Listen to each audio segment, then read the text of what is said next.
Bonsoir à tous et à toutes, soyez les bienvenus à ce culte presque autrement, si on peut l'appeler comme ça. Il n'y aura pas de spontané, tant que c'est un culte presque autrement. Ne regardez pas donc les numéros d'Alléluia à gauche. Il faudra Alléluia et vous avez reçu deux feuilles avec le trois cantiques. Le troisième, vous qui croyez sous le fardeau, c'est le chant principal du culte du 8 mars, avec donc le groupe de femmes, parce que vous êtes presque tous femmes, qui organisent cette journée mondiale de prière. Merci Takako pour accompagner ce culte presque autrement. Je vous invite à vous lever, chers frères et sœurs. Nous voulons avoir un moment de recueillement. Au nom du Père, du Fils et du Saint-Esprit, un seul Dieu béni éternellement. Amen. Je vous invite à chanter tous ensemble Dieu Tout-Puissant. Vous le trouvez donc dans le recueil Alléluia au 41-29. 41-29, Alléluia. Nous chantons les trois strophes.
Je vous invite à la prière de louange.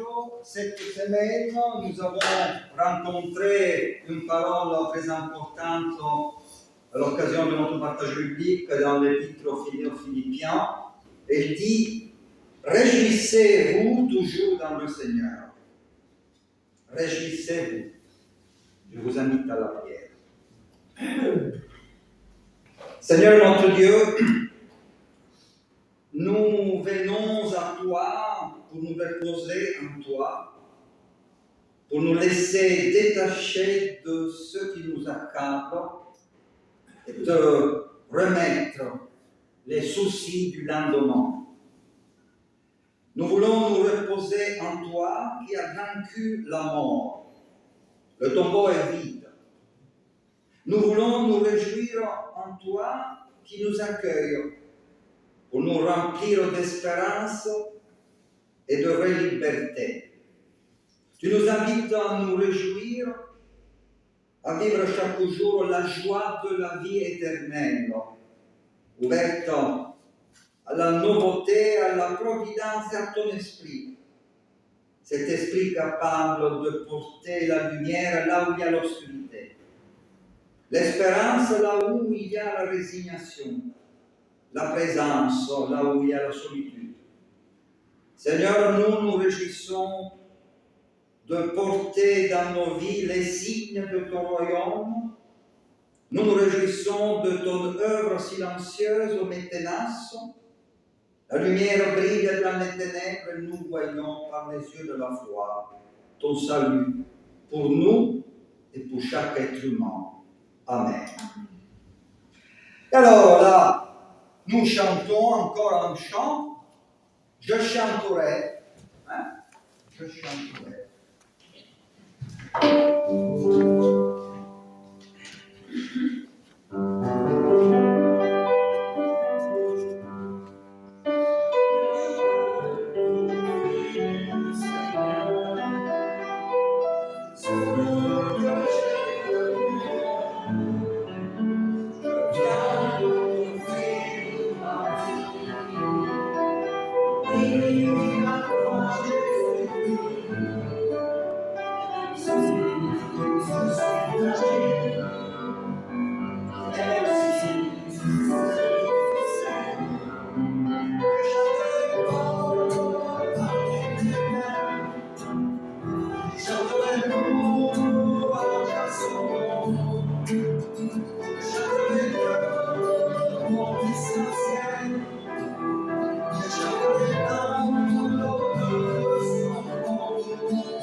Ce soir est l'esprit de notre Takako. Hein? Merci. Là, là. Il faut la suivre. Hein? Quand on est jeune, il faut suivre.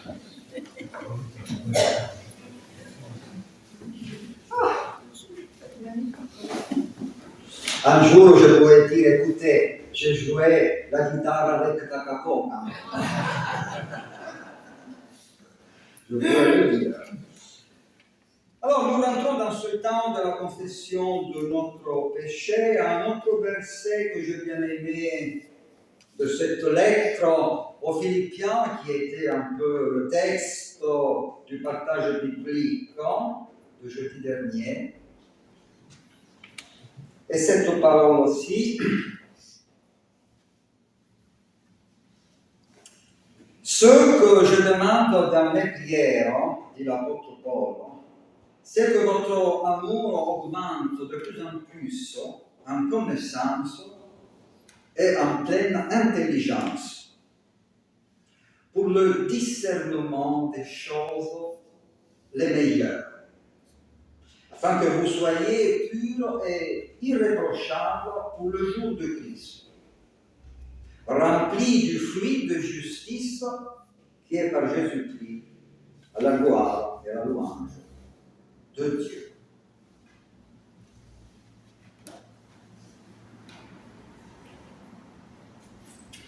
À la confession de notre péché, la prière de confession, je vous invite à rester assis, mais nous pouvons chanter « Je te donne tout,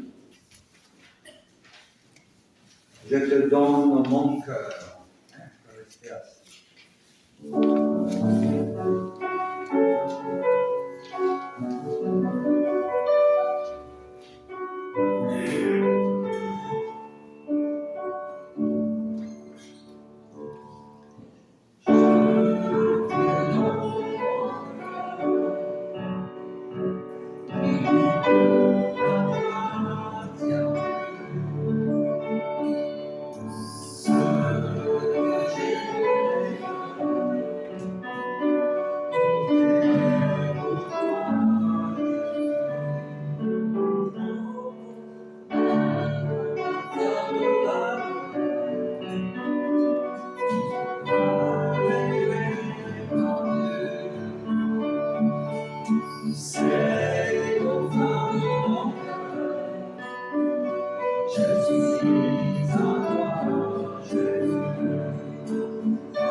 Seigneur notre Dieu, aujourd'hui nous ne voulons pas faire la liste de tous ceux qui accablent notre cœur, nous rendent insensibles, sombres et souvent désagréables. Nous voulons simplement te faire un peu de place, faire le ménage dans notre cœur, te laisser entrer dans nos vies pour y demeurer de manière stable par la puissance de ton esprit. Cette grâce que tu nous promets vient soigner nos blessures, guérir nos doutes, nos maladies spirituelles. Que cette grâce soit reçue, Seigneur, au plus profond de notre être et qu'elle devienne lumière pour nous et pour ceux qui nous entourent. Amen. Nous chantons un troisième chant, un chant que j'aime beaucoup parce que j'avais appris la voix du ténor.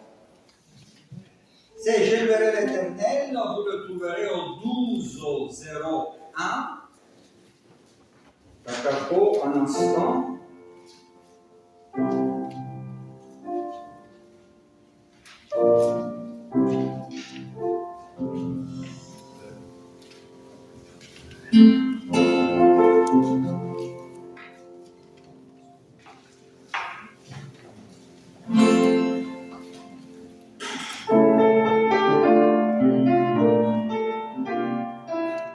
Un, quatre, cinq.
Je vous invite à prendre place, nous lisons le texte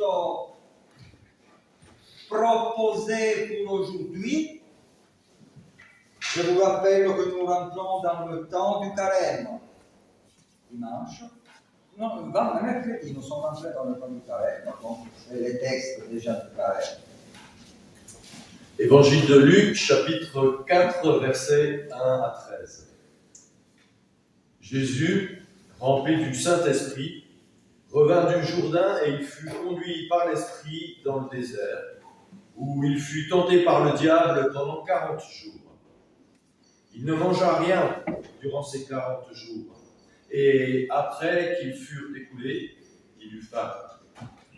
Le diable lui dit, « Si tu es fils de Dieu, ordonne à cette pierre qu'elle devienne du pain. » Jésus lui répondit, « Il est écrit, l'homme ne vivra pas de pain seulement. » Le diable l'ayant élevé, lui montra en un instant tous les royaumes de la terre et lui dit, « Je te donnerai toute cette puissance et la gloire de ces royaumes, car elle m'a été donnée et je la donne à qui je veux.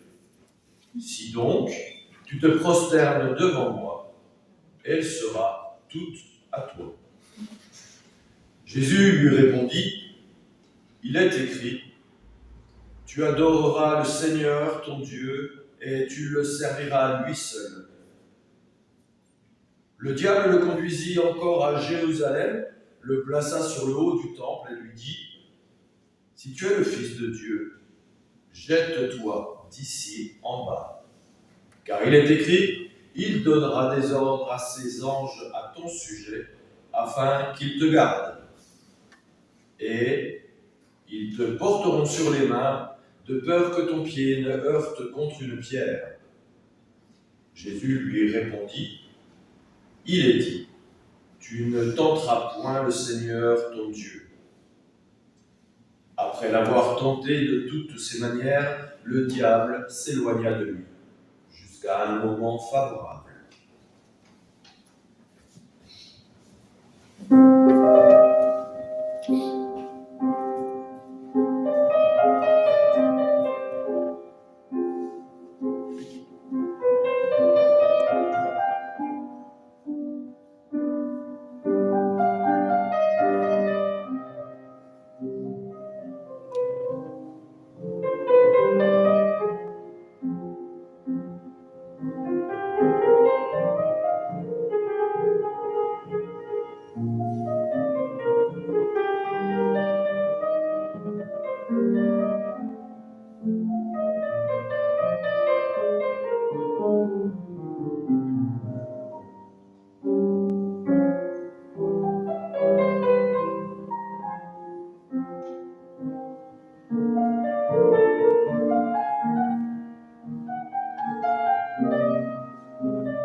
Aide-nous à reconnaître ta voix, Seigneur, notre Dieu Tout-Puissant, car nous sommes entourés par plusieurs voix qui prétendent être le bien ou de parler en ton nom. Même le diable cite ta parole, utilise l'écriture.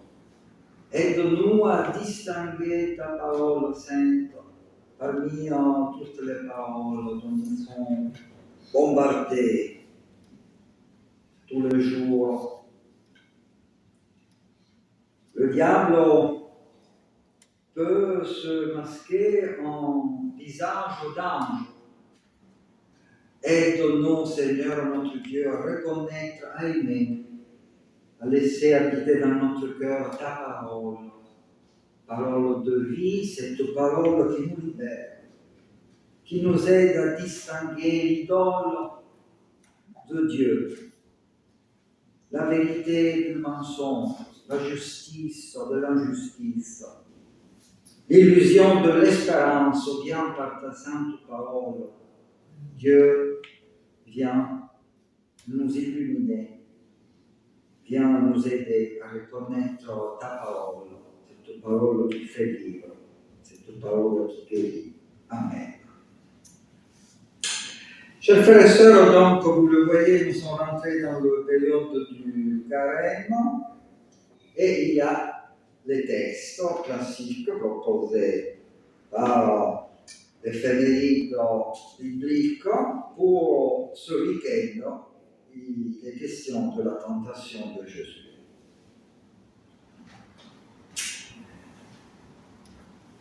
Si nous pensons à l'histoire historique de Jésus, ces tentations souviennent un moment stratégique de l'histoire de Jésus. Au commencement, au début de sa mission. Takako, tu as bien le texte? Oui. Aide-toi avec le texte. Donc, au commencement, moi je dirais, avant même de commencer sa mission, juste après son baptême, où une voix du ciel le proclame Fils de Dieu bien-aimé, immédiatement après, Jésus est tenté. Jésus est mis à l'épreuve. Il s'agit maintenant de voir s'il est effectivement ou non Fils de Dieu. Je ne sais pas si nous avons une idée claire de ce qu'est une tentation. Un mot, somme toute, mystérieux.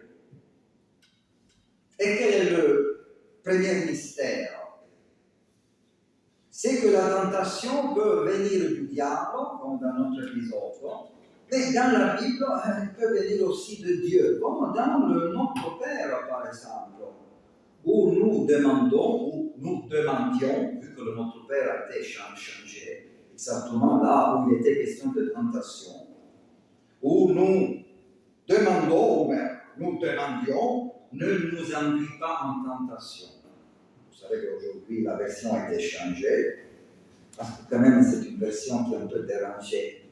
Non, Dieu ne peut pas tenter. Et la Fédération protestante de France, suivant la conférence épiscopale française, un peu adouci le texte et donc on a traduit non, ne nous induis pas à la tentation, mais ne nous laisse pas entrer en tentation. Les Italiens aussi, ils sont corrigés de cette manière. Et comme le disais autrefois, les Allemands n'ont pas changé de notre père. Les Allemands ont gardé la traduction littérale qui dérange un peu.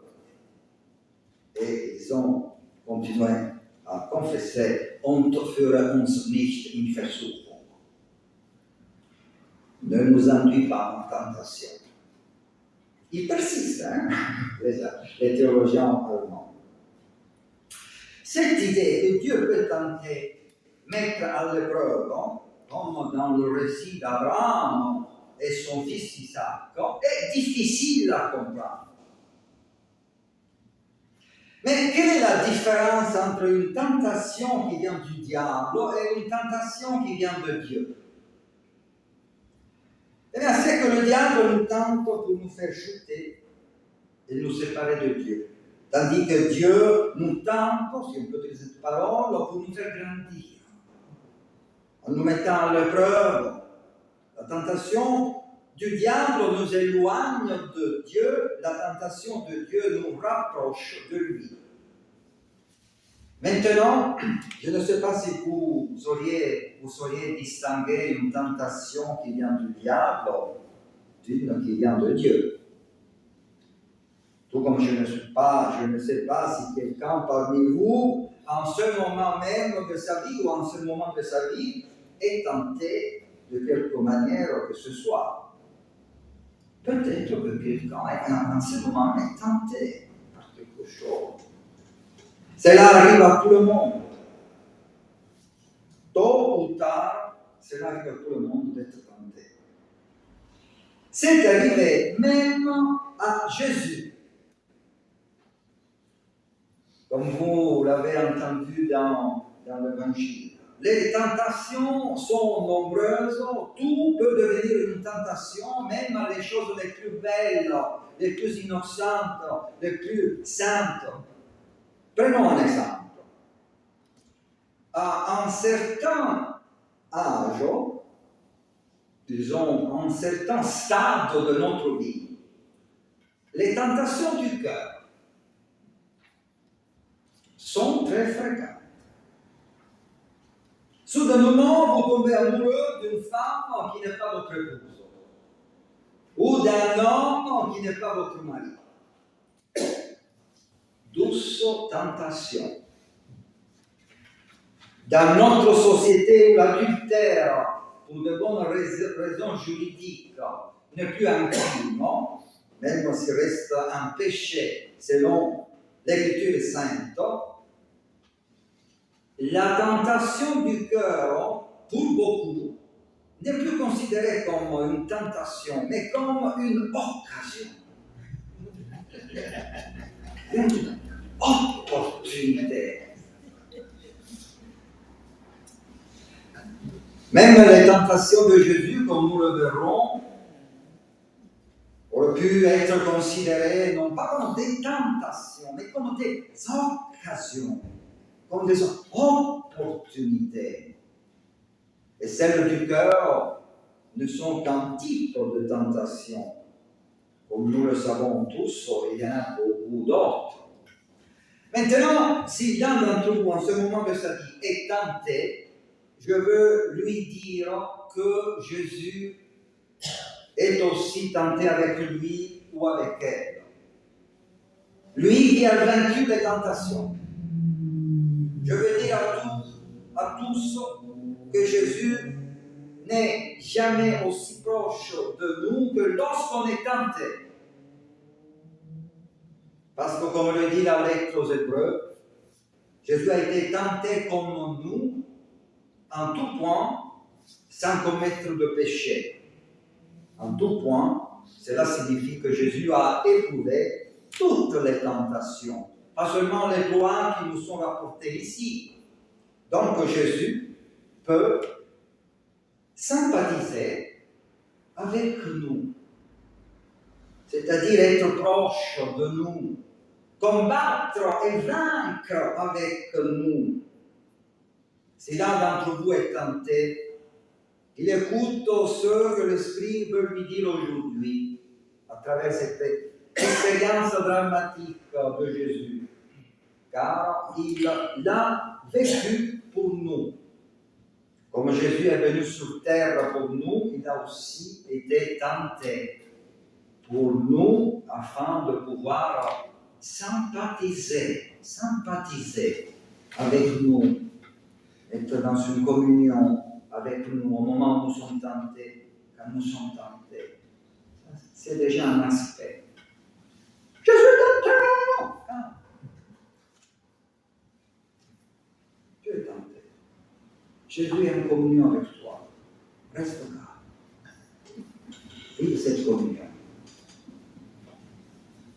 Et à partir de cette communion profonde, parce que Jésus connaît la tentation, l'a connue exactement comme toi, tu n'es plus seul, vous êtes tous deux, toi et Jésus. Tenté. Et un jour, un grand théologien a même dit, il est bon d'être tenté. Si tu es tenté, cela signifie que ta foi est vivante. C'était, vous pensez, un tout petit théologien? Eh bien non, c'était Martin Luther. Martin Luther qui avait un lien très fort avec Dieu, parlait souvent de la tentation. Il disait, la méditation de l'écriture, la prière et la tentation font l'homme de foi. Ce sont les caractères de l'homme de foi. Donc, la méditation de l'écriture, la prière et la tentation font l'homme de foi. Ce sont les caractères de l'homme de foi. Si tu ne te sens jamais tenté, si tu ne sais même pas ce que signifie tentation, il se pourrait que ta foi soit morte ou mourante, car tu ne réagis plus à la tentation. Tu y tombes sans même t'en rendre compte. Tu es loin de Dieu et tu ne le sais pas. Martin Luther, c'était des gens qui avaient les idées claires. Nous, on fait du bricolage. Car la tentation est ceci. Tous ceux qui nous séparent de Dieu ou nous en éloignent. Et le diable est ceci. Tous ceux qui se mettent entre nous et Dieu pour nous diviser de lui. Comme cela est arrivé à Jésus dans le désert. Où il avait été conduit par l'Esprit pour être seul avec Dieu. Il se prépare après le baptême, il va dans le désert pour être seul avec Dieu, pour vraiment se préparer pour sa mission terrestre à notre Seigneur Jésus, pour prier. Et voilà que le diable est arrivé et il s'est interposé entre Jésus et Dieu. Les choses ne se passent jamais d'une manière linéaire. Il y a toujours quelque chose qui se lance au milieu. Et se lancer au milieu, en grec, si on le traduit, signifie diabolos. Dia, bolo se jeter, dia au milieu. Avant d'examiner de près donc, la première tentation, ne vous inquiétez pas, on ne peut pas faire les trois tentations avec cette introduction. Mais je vous promets que je ferai donc la deuxième et la troisième tout au long donc, de ces trois dimanches. Voyons donc la première tentation. Je voudrais encore dire quelque chose d'autre général. Les tentations du diable sont toutes des propositions excellentes, sensées, convaincantes, séduisantes. Le diable n'est pas un monstre. Nous devons oublier ces représentations médiévales comme un être répugnant, mi-homme, mi-bête, avec une queue, des sabots de bouc, et tenant un trident pour transpercer les âmes. Si le diable était un monstre, il serait facile de le reconnaître et de s'en éloigner. L'apôtre Paul dit, le Satan lui-même se transforme en ange de lumière. Le diable n'est pas du tout monstrueux, au contraire, c'est un personnage courtois, cultivé, bien éduqué, je dirais même gentil, intelligent. Dostoïevski l'appelle l'esprit intelligent du désert. Exactement comme il apparaît ici dans notre texte, où il ne recommande finalement, chers frères et sœurs, rien de mal.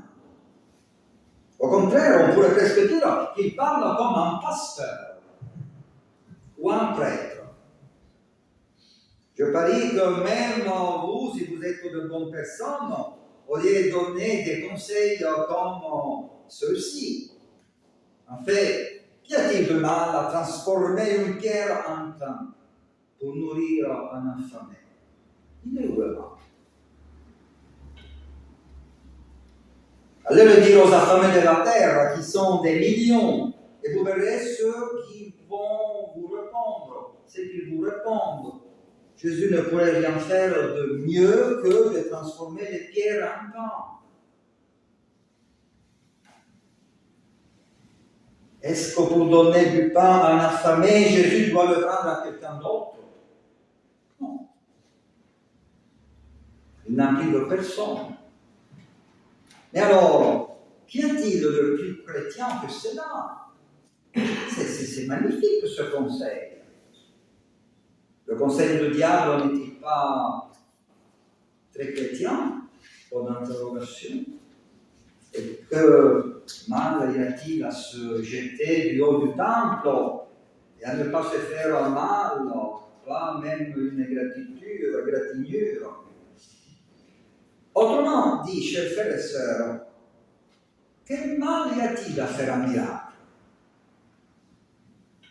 Aucun mal, seulement du bien. Jésus a fait tant de miracles. Qu'est-ce qui l'empêche d'en faire un de plus?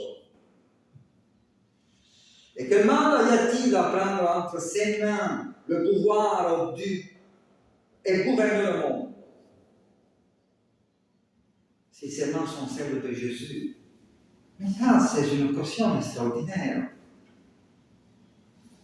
N'est-ce pas pour cela que Jésus est venu, pour régner sur les cœurs, sur le monde?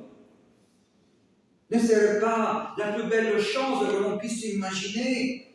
Jésus, sa justice s'appelle qui gouverne sur le monde. Magnifique. Avec Jésus, moins d'injustice. Oui, ce serait la plus belle chose que l'on puisse imaginer. Aucun mal, donc, seulement du bien. Une grande occasion de faire le bien, non seulement pour nous-mêmes, mais aussi pour le monde entier. Devons-nous alors dire que ceux que nous avons l'habitude d'appeler des tentations ne sont en réalité pas des tentations, mais de grandes occasions que le diable suggère à Jésus? Devrions-nous intituler ce récit biblique non pas les tentations de Jésus, mais les grandes occasions de Jésus? Eh bien non. Nous ne devons changer aucun titre, chers frères et sœurs. Celles suggérées par le diable semblent être des occasions, mais ce sont des tentations. Elles semblent être bonnes, mais elles sont mauvaises. Le mal déguisé en bien. Le mal qui semble être du bien.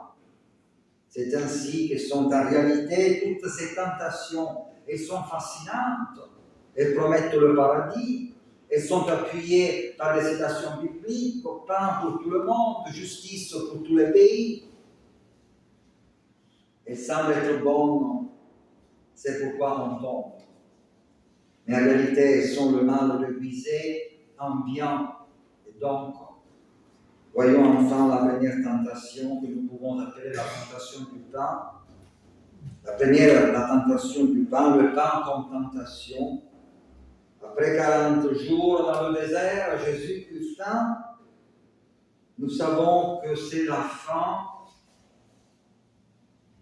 Et nous, Je ne sais pas si nous savons vraiment qu'est-ce que c'est la faim, hein, chers frères et sœurs.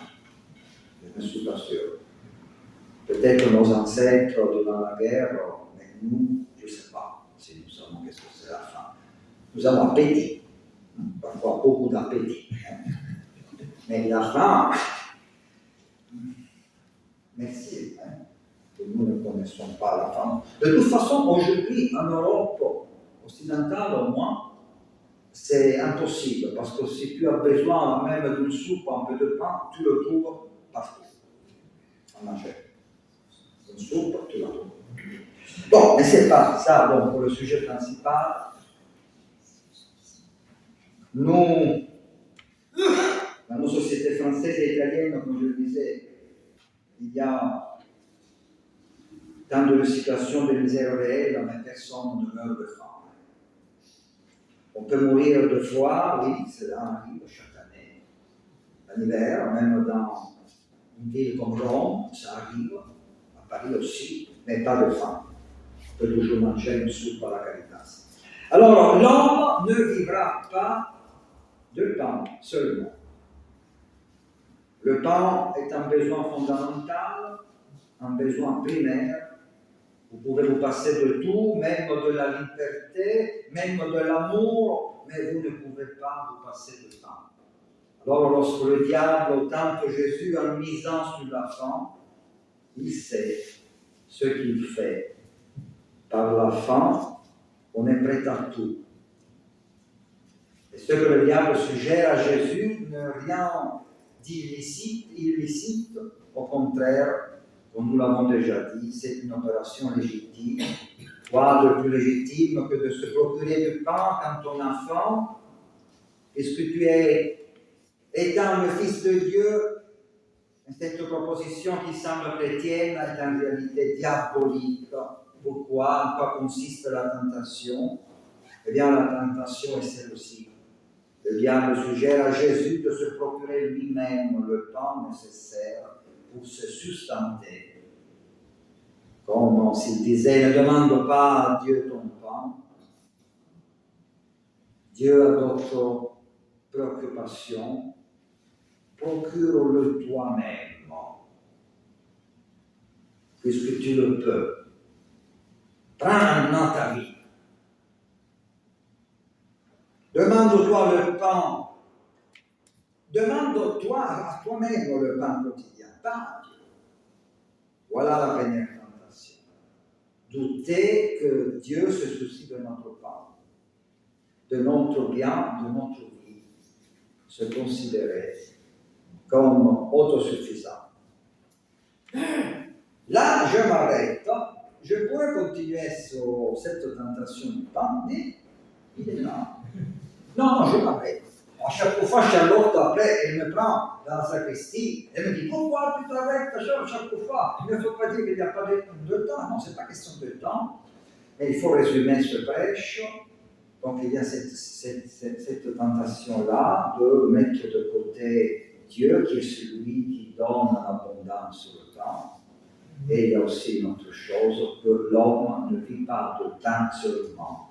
Certes, le pain est important, mais il y a un pain spirituel qui est aussi très important. L'homme ne vit pas de pain seulement, dit Jésus, mais de toute parole qui vient de la bouche de Dieu. Alors là, il y a aussi une invitation à ne nous contenter pas simplement du pain qui a saisi la faim, mais de savoir qu'il y a un pain céleste qui vient du ciel, la parole, qui nous rassasie jusqu'à dans la plus grande profondeur de notre être, ce pain spirituel que Dieu offre.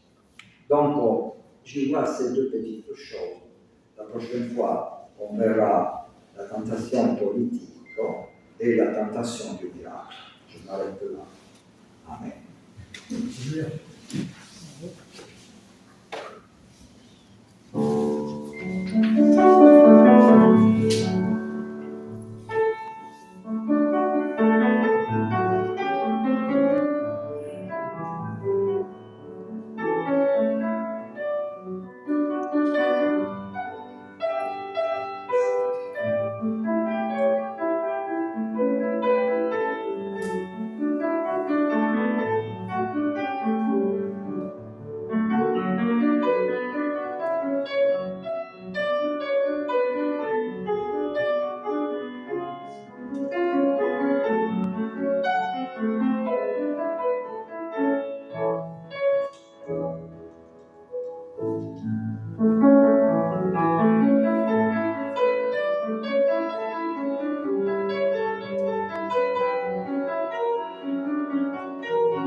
Merci beaucoup, Takako.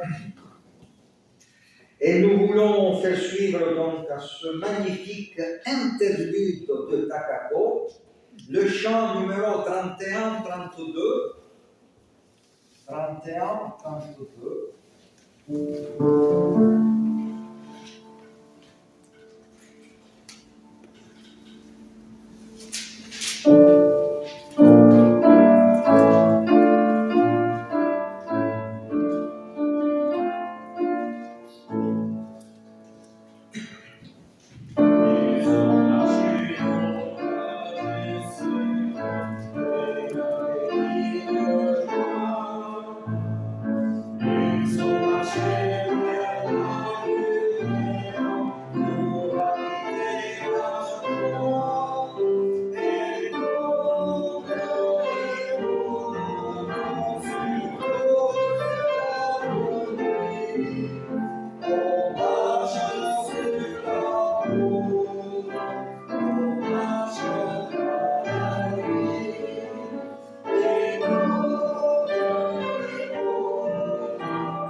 Nous arrivons au moment des annonces maintenant.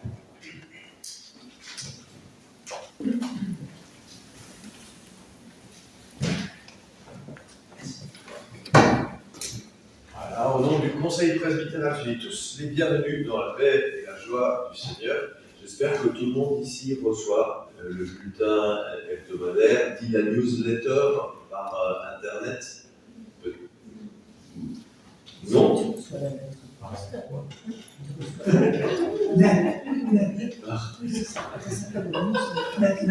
Niet. Il dit niet.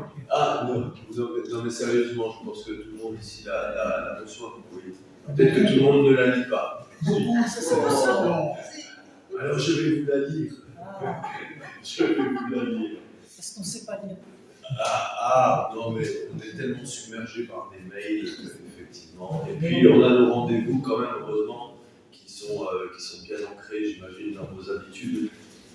Et bravo d'ailleurs votre présence. Mais bien sûr, c'est pas. C'est la tentation de ne pas le lire. C'est peut-être ça.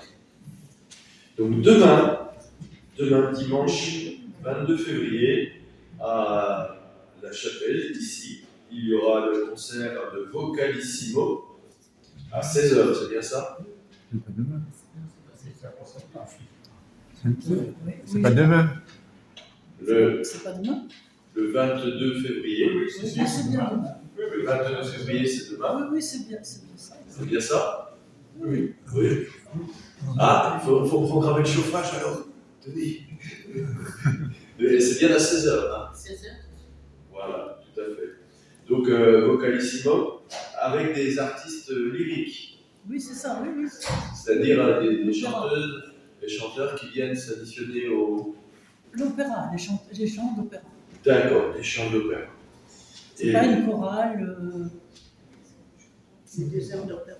Des airs d'opéra. Carmen.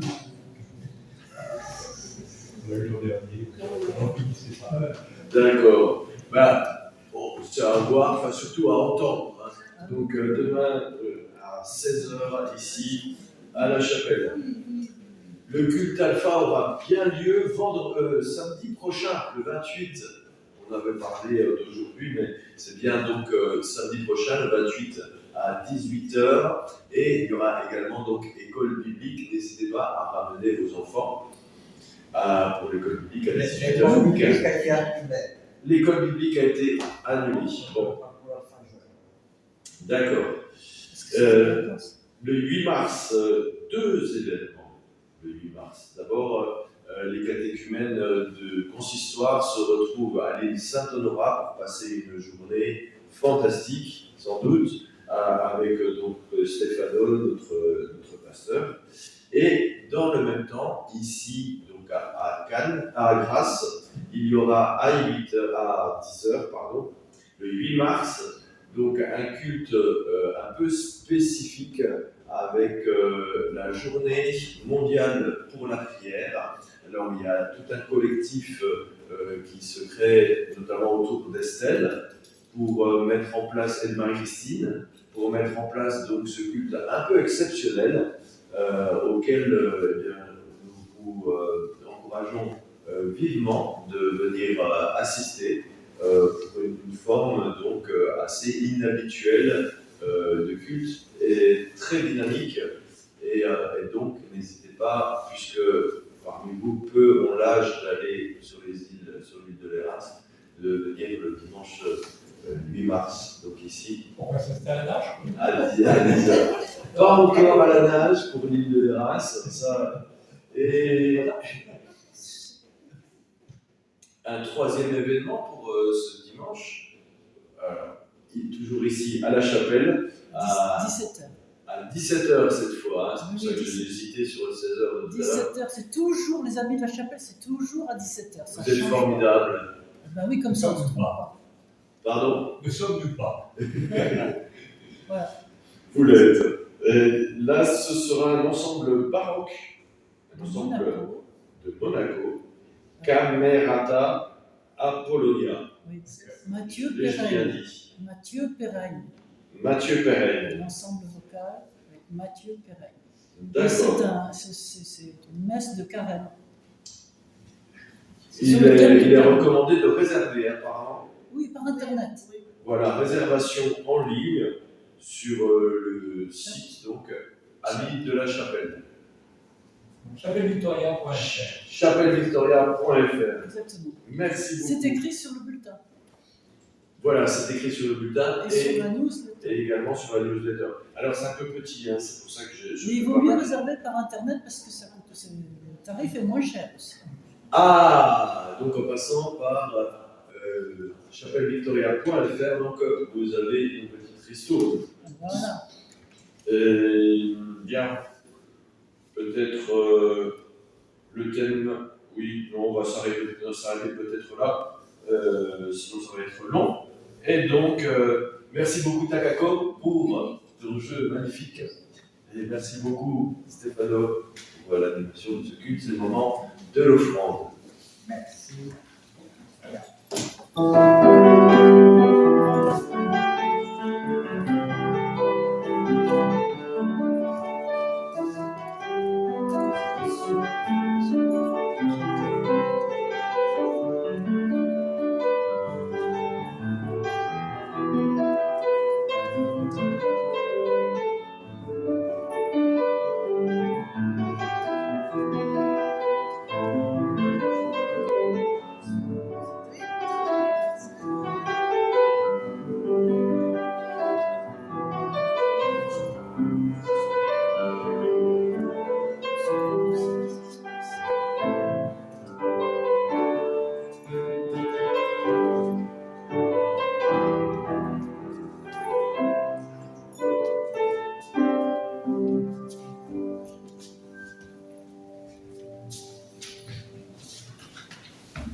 Alors, nous voulons conclure notre culte avec la prière d'intercession.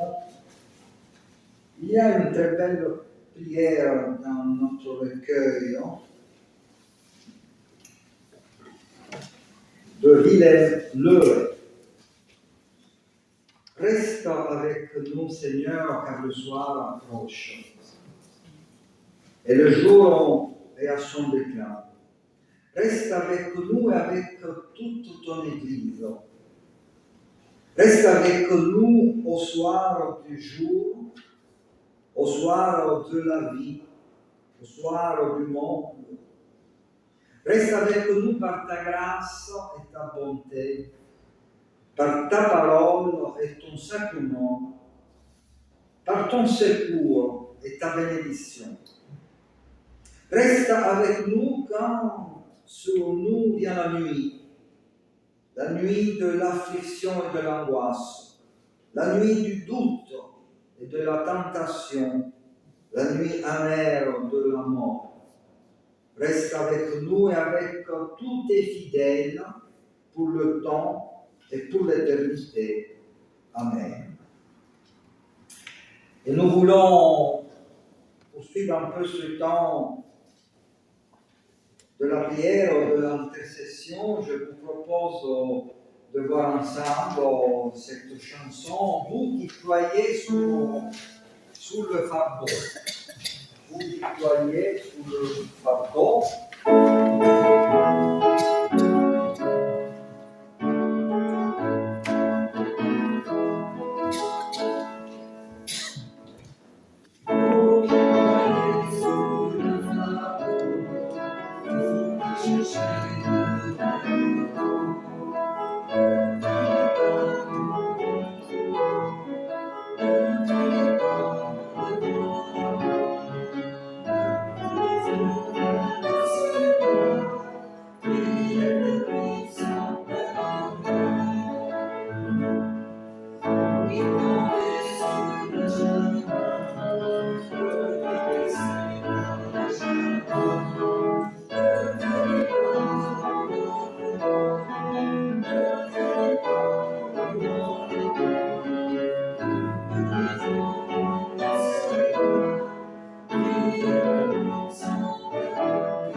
Merci, je sais que Takako avec ce petit groupe de sœurs a répété plusieurs fois notre chant, vous qui ployez sur le fardeau, donc c'est pour la préparation du 8 mars, la journée de prière mondiale, et ce groupe qui a préparé cette chanson, c'est un groupe du Nigeria. Donc nous sommes en communion avec nos frères et nos sœurs du Nigeria, comme nous sommes en communion avec tous les chrétiens de cette belle planète. Recevons la bénédiction du Seigneur sur nos familles. L'amour de Dieu notre Père, la grâce du Seigneur Jésus-Christ et la communion du Saint-Esprit soient et restent avec vous tous. Amen. Bon week-end et belle soirée à vous tous.